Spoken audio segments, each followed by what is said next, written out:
Para nós é uma alegria muito grande estarmos reunidos nesse congresso de missões aqui do bairro Santo Antônio, previsto na agenda. Era nessa data mesmo, pastor Derli? Nesta data mesmo, congresso de missões de suma importância. Todos os congressos são maravilhosos, um mais abençoado que o outro, todos são bons, inclusive o congresso de missões, onde nós nos reunimos para pensar um pouquinho mais sobre esse tema tão importante que é a obra missionária. Para nós sempre é uma alegria estar com os irmãos, nós costumamos sempre passar pelo menos uma vez em cada congregação. Aqui está faltando ir no Shekinah, as outras nós já fomos, pelo menos uma vez por ano, né? Fui convidado várias vezes para ir na Shekinah, mas não deu certo. Mas esse ano vai dar, até dezembro nós vamos lá, irmão Loiri, irmã Catarina, que Deus abençoe. Irmãos, é uma alegria estar com o pastor Derli, demais pastores, nessa data aí tão importante, que se lembra do dia do pastor, porque há dias para várias funções, né? Várias funções são homenageadas em nosso calendário, e alguém pensou também no dia do pastor, e aí nós agradecemos o carinho e a consideração dos irmãos. A nossa maior alegria, a nossa maior felicidade é ver os irmãos bem, servindo a Deus, bem com a família, bem no aspecto material, espiritual, conforme diz a Bíblia. Desejo que te vá bem a tua alma. Enfim, esse é o nosso desejo, que os irmãos estejam bem em todos os aspectos, espiritualmente, materialmente, emocionalmente, estejam bem na família. Então, esse é o presente que a gente quer receber da igreja, dos irmãos. Mas não quer receber, às vezes, algum problema? Queremos também, porque é a nossa função também resolver problemas, também é. E se precisar, estamos à disposição para ajudar a resolver problemas que os irmãos enfrentam. Não fiquem acanhados de pedir ajuda, porque essa também é a nossa função, ajudar, cuidar, sarar as feridas das ovelhas. Mas eu sei que você não quer sofrer, a ovelha não quer sofrer, o pastor não quer ver também a ovelha sofrendo. Então, o nosso desejo é que vocês estejam sempre bem. Amém, meus irmãos? Vamos ler a Bíblia, Atos dos Apóstolos, capítulo 17, o versículo 15.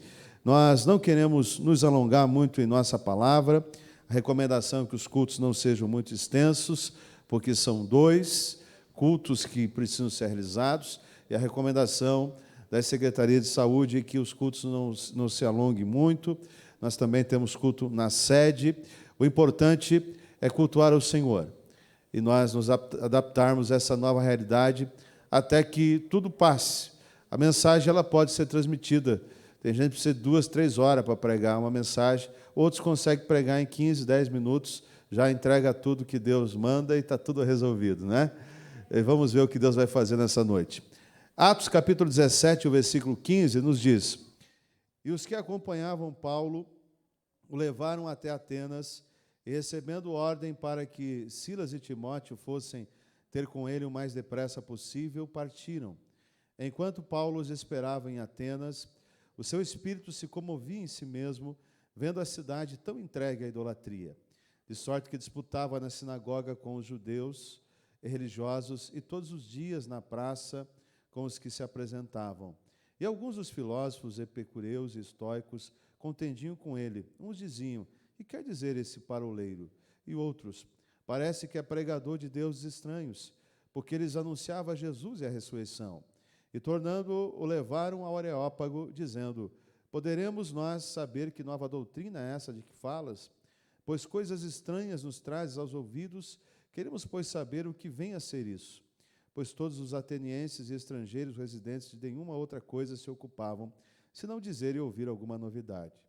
E estando Paulo no meio do Areópago, disse: varões atenienses, em tudo vos vejo um tanto supersticiosos, porque, passando eu e vendo os vossos santuários, achei também um altar em que estava escrito: ao Deus desconhecido.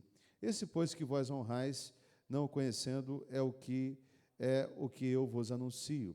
O Deus que fez o mundo e tudo o que nele há, sendo o Senhor do céu e da terra, não habita em templos feitos por mãos de homens, nem tampouco é servido por mãos de homens, como necessitando de alguma coisa, pois Ele mesmo é quem dá a todos a vida, a respiração e todas as coisas. Amém? Podeis tomar assento, irmãos. Nesse texto nós temos... Nesse texto nós queremos destacar alguns temas, alguns assuntos para essa noite em que nós estamos pensando um pouco mais em missões, pois estamos num congresso missionário. Nós temos algumas lições que nós extraímos desse texto, que está no Atos dos Apóstolos, que na verdade é o que diz o título do livro, são Atos dos Apóstolos, são atos, as atitudes, as ações dos nossos apóstolos. Apóstolo quer dizer enviado, dos nossos apóstolos que foram enviados. Depois não teve mais apóstolos, são só esses. Agora tem os evangelistas, tem pastores, tem missionários. Apóstolos era para esse tempo, agora tem missionários também. Mas esses homens eram enviados e eles serviram como uma espécie de coluna para a igreja recém-formada, a igreja recém-inaugurada. A igreja foi criada em Jerusalém, no dia em que Jesus ressuscitou, nascia a igreja, no dia da Páscoa, nos tempos da comemoração da Páscoa. Alguém disse que a igreja foi inaugurada no dia em que os crentes foram batizados no Espírito Santo, aqueles 120 que estavam no cenáculo, esperando a promessa do Senhor. Enfim, podemos dizer que uma coisa completou a outra. A igreja nascia, mas ela carecia de poder, ela carecia de enchimento do Espírito Santo, ela carecia de coragem para anunciar, para pregar o Evangelho. Eles não estavam prontos sem antes serem cheios do Espírito Santo. Por isso que a palavra era ficar em Jerusalém até que do alto eles fossem revestidos do poder, da autoridade que o Espírito Santo nos dá. Então, para que se completasse a obra, era necessário que eles fossem cheios do Espírito Santo. E os tempos foram passando, e o livro de Atos nos relata as ações desta igreja que foi formada, as primeiras ações, como eram as pregações, como eram as conversões, como eram as perseguições, quais eram os desafios desta igreja, quais eram os principais desafios e quais foram os homens que o Senhor formou para esse momento tão importante, mas ao mesmo tempo tão difícil que a igreja enfrentou. Porque hoje nós vivemos um momento maravilhoso, com muita liberdade para pregar o Evangelho, mas esses homens pagaram um alto preço. Eles foram martirizados, Tiago morto à espada, Estevão foi apedrejado até a morte, os demais foram severamente perseguidos. O próprio Paulo, que aqui em Atos dos Apóstolos é um dos personagens principais aqui em Atos dos Apóstolos, os capítulos que antecedem Atos 17 vão falar sobre as suas viagens, vão falar sobre as suas experiências missionárias. O capítulo 17 está falando sobre a sua experiência missionária na Grécia. Paulo tinha muita coragem para pregar o Evangelho. Paulo era alguém dotado de uma extrema coragem. Ele foi corajoso ao ponto de ir a Atenas, que era o berço da idolatria da época. Se por um lado Atenas foi o berço da filosofia, da onde saíram os filósofos, pensadores, que estão nos livros da história, mas em Atenas também o povo estava envolvido numa grande idolatria, a ponto de ter praticamente um deus de letra minúscula para cada habitante de Atenas. Mas Paulo teve coragem para pregar justamente naquele lugar. Paulo teve coragem para ir no Areópago e dizer que há um Deus só, há um Deus, não tem muitos deuses, há um Deus. No seu discurso no Areópago, ele fala justamente isso: o Deus que anuncio é o Deus que vocês adoram sem conhecer, porque tem uma estátua aí para cada Deus aí, e tem o Deus desconhecido. Eu vou falar sobre esse Deus conhecido que vocês adoram sem nem conhecer ainda. Eu vou falar sobre o Deus que é Criador, que fez os céus e a terra. Eu vou falar sobre o Deus que não precisa ser carregado, mas é Ele que nos carrega no colo no momento que nós precisamos. Eu não vou falar sobre um Deus frágil que se cair no chão quebra. Eu vou falar de um Deus poderoso, Criador dos céus e da terra, que pode todas as coisas. Então Paulo, ele era corajoso, ele tinha muita coragem para ir lá em Atenas, onde estava o ninho de Satanás, e anunciar o Deus verdadeiro, e ainda desafiá-los. Aleluia, glória a Deus. O Areópago era uma espécie de elevação, um local elevado que tinha em Atenas, onde se reuniam os sabichões, os metidos a entendidos nos assuntos que envolvia ciência, que envolvia o sol, a lua, as estrelas, os astrólogos da época, pensadores que discutiam assuntos acerca do após-morte, o que acontecia com o ser humano após a morte, enfim, eles estavam lá para discutir ali diversos assuntos. E eles começam a ouvir sobre Paulo, e eles chamam Paulo de falador, Paulo é falado de alguém que é tido como alguém que conversava demais. Mas Paulo estava em Atenas, e diz a Bíblia que o seu espírito se comovia em si mesmo.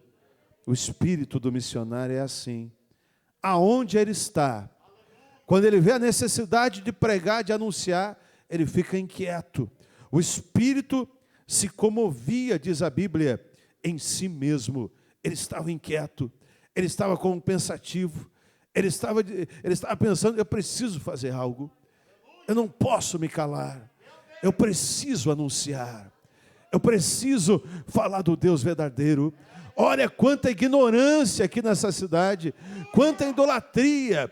Diz a Bíblia que a cidade estava entregue à idolatria. Eu não posso me acovardar, eu não posso agir como um covarde. Eu preciso entregar a mensagem, eu preciso entregar a palavra que arde aqui no meu coração. Então essa é a primeira lição, a sensibilidade diante da carência missionária, a sensibilidade. Paulo era sensível, o missionário tem um espírito sensível, o missionário não trabalha por interesse, o missionário não faz por causa do cargo, ele faz porque ele tem um chamado, independentemente se vai ser honrado ou não vai ser. Nós vivemos em tempo em que muitos querem ser honrados, as pessoas querem muita honra, muita honra. Eu gosto de tratar todo mundo bem, com educação, seja pobre, seja rico, independentemente da sua condição racial, social. Eu gosto de tratar todo mundo bem. Eu posso entrar numa mansão, mas posso entrar numa favela e vou tratar a pessoa do mesmo jeito. Agora, o que a gente vê no ser humano é uma necessidade de honra. A honra é para Deus, a honra é para o Senhor. Aleluia, glória a Deus. E Paulo então foi extremamente corajoso. Ele não estava em busca de glória, ele não estava em busca de honra, ele não estava em busca de elogios, mas ele queria fazer a obra. O seu espírito se comovia, ele estava preocupado com as almas que estavam indo para o abismo, que estavam indo para o inferno, que estavam indo para uma eternidade sem Deus. O seu espírito se comovia, ele era extremamente sensível. Ele era extremamente sensível, e ele tinha que anunciar o Evangelho, ele tinha que falar de Jesus. Eu me lembro agora da oração do escocês John Knox, que orava: Senhor, dá-me a Escócia, senão eu morro, dá-me almas, senão eu morro. E Paulo estava desse jeito: Se eu não pregar o evangelho, eu morro. Se eu não falar de Jesus, eu morro. Se eu não anunciar a palavra, eu vou morrer, porque eu não aguento ficar sem anunciar, eu não vou aguentar ficar sem anunciar a palavra. Eu preciso anunciar. Quem sabe alguém disse para Paulo, das entrelinhas: Paulo, você está louco? Você está doido? Você sabe onde você está? Você está em Atenas, o berço da filosofia. Você tem convicção do que você vai dizer no Areópago? Porque se você falar besteira ali, você vai ser envergonhado. E se você ofender aí os deuses desses gregos, você poderá ser linchado aqui da cidade, ser expulso. E parece que eu ouço Paulo dizer: eu não tenho medo, em nada eu tenho a minha vida por preciosa, contanto que eu cumpra a minha missão, que eu fale do amor de Deus. A minha vida não é preciosa e eu vou me deixar gastar pelas almas. A minha vida precisa ser gasta na obra de Deus. Não interessam os açoites, não interessam as prisões, não interessam os naufrágios. O que interessa é ver as almas salvas pelo poder da palavra de Deus. Esse era o Paulo. E ele foi para Atenas e foi sensível. Aleluia. E aí as pessoas, os filósofos, epicureus, estoicos, contendiam com ele. E uns diziam: o que quer dizer esse falador? E outros: parece que é pregador de deuses estranhos, porque eles anunciavam a Jesus e a ressurreição. Eles não conheciam ainda. É claro que Jesus era estranho para eles, porque eles não conheciam ainda. Eles conheciam um monte adoravam um monte de ídolos, mas o Deus verdadeiro eles não conheciam. Então alguém precisava falar. Quanta gente que ainda não conhece, meu irmão. Mas em Chapecó tem muitas igrejas. Então todo mundo conhece. Você está enganado. Tem muita gente ainda que não conhece. Tem gente que conhece o Jesus histórico, que dividiu a humanidade em antes de Cristo e depois de Cristo, mas não conhece o Jesus da cruz, não conhece o Jesus do túmulo vazio, não conhece o Jesus dos milagres, não conhece o Jesus que salva, não conhece o Jesus que batiza no Espírito Santo, ainda não conhece o Jesus amigo, companheiro de todas as horas. Quanta gente aí depressiva, quanta gente aí se suicidando. Chapecó precisa ouvir falar de Jesus. As pessoas precisam ter uma experiência com Jesus, porque quem tem uma experiência com Cristo tem a sua vida transformada e mudada. Então eles não conheciam, para eles era estranho. Tem gente que diz que conhece, que acha que conhece, mas não conhece ainda. E há uma interrogação, há um questionamento, há uma curiosidade. Poderemos nós saber que doutrina é essa de que falas? Há uma pergunta aqui a Paulo. Há uma pergunta. Poderia falar? Há muitas pessoas em dúvida, nos questionando. Nós temos o que dar? Nós temos algo para transmitir? Nós temos algo para falar? Ou não temos? Paulo tinha. Igual diz aquela expressão, Paulo tinha café no bule, né? Aleluia. Aquela expressão popular. Paulo tinha algo para dar. Em Lucas nós temos a passagem que à meia-noite apareceu alguém pedindo pães, pedindo 3 pães. À meia-noite alguém bate na porta pedindo pães. Vamos estar de pé. É a parábola do amigo inoportuno. À meia-noite alguém pede 3 pães. Aleluia.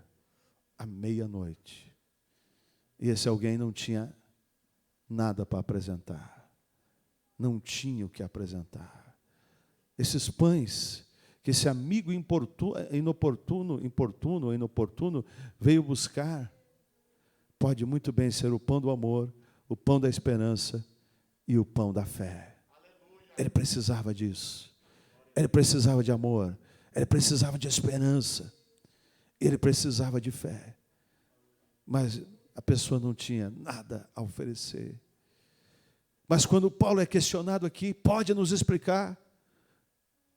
Paulo tinha o que transmitir. Ele tinha conteúdo de Deus na vida. E disse: é claro que eu posso anunciar, é claro que eu posso falar. E Paulo, no versículo 22, diz assim: varões atenienses, em tudo vos vejo um tanto supersticiosos. Paulo tinha sabedoria ao anunciar o evangelho. Ele chama eles de religiosos, chama eles de supersticiosos. Uma outra versão, o termo vai ser religiosos ou supersticiosos. O que Paulo quis dizer com isso? Olha, vocês estão buscando algo, vocês estão à procura de algo. Olha, parabéns, vocês estão buscando algo para preencher o vosso vazio existencial. Vocês estão à procura. Paulo não chegou agredindo, Paulo não chegou atacando, mas Deus dá a eles sabedoria. Olha, vocês estão buscando, vocês são supersticiosos. Inclusive, tem lá um altar ao Deus desconhecido. E é sobre esse Deus desconhecido que eu vou vos falar nesta noite. Olha a sabedoria do apóstolo Paulo. Ele começa a falar: o Deus Criador que fez o mundo e tudo que nele há.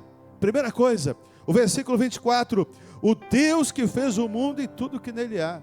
Já fechou os deuses estranhos, já acabou com deuses estranhos, já acabou com os deuses pagãos. Não precisava falar mais nada. Espera aí, esse Paulo está anunciando aí sobre um Deus que fez o mundo e tudo que nele há. Então para que eu adorar esses outros aí, se esse que Paulo anuncia é o que fez o mundo e tudo que nele há? Aleluia. E ele continua: fez a terra, não habita em templos feitos por mãos de homens, nem tampouco é servido por mãos de homens, como necessitando de alguma coisa. Irmão, nosso Deus não precisa de uma ajudinha, não. Ele é poderoso, não precisa de nenhum tipo de ajudinha. Aleluia. E nós cremos tanto nele, nós cremos tanto nesse Deus, que nós não precisamos também de objetos para chegar até esse Deus, porque Ele habita em nossos corações. Ele habita em nossos corações, e nós o adoramos em espírito e em verdade. Aleluia, glória a Deus. Ele não habita em templos feitos por mãos de homens. Ele está aqui, não é por causa do templo, Ele está aqui por causa de você. Por causa de você que Ele está aqui. Não é por causa do templo, é por causa de você. Se nós estivéssemos debaixo de uma lona, Ele estaria lá conosco. Se nós estivéssemos cultuando debaixo das árvores, igual era antigamente, Ele estaria conosco lá também. Se nós estivéssemos cultuando o Senhor num porão humilde, Ele estaria lá conosco, fazendo milagres, batizando no Espírito Santo e nos animando. E naquele momento ali do intervalo da empresa, em que você se reúne ali com 2, 3 e faz uma oração, Ele está ali? Está. Onde estiver 2, 3 reunidos em meu nome, ali eu estarei. Aleluia. Porque Ele não habita em templos feitos por mãos de homens, nem tampouco é servido por mãos de homens. Aleluia. E foi dizendo, e de um só fez toda a geração dos homens para habitar sobre a face da terra, determinando os tempos já dantes ordenados e os limites da sua habitação, para que buscassem ao Senhor e porventura tateando pudessem achar, ainda que está longe de cada um de nós. Pois nele vivemos e nos movemos e existimos, como também alguns dos vossos poetas disseram, pois somos também sua geração. Sendo nós, pois, geração de Deus, não havemos de cuidar que a divindade seja semelhante ao ouro, ou à prata, ou à pedra, esculpida por artifícios, imaginação dos homens. Mas Deus, não tendo em conta os tempos da ignorância, anuncia agora a todos os homens, em todo lugar, que se arrependam. Aleluia. E Paulo vai dizendo, e assim Paulo saiu do meio deles, todavia chegando alguns varões a ele creram, entre os quais estava Dionísio, o Areopagita, e uma mulher por nome Dâmaris, e com eles outros. Houve conversão. Esse foi o discurso de Paulo no Areópago.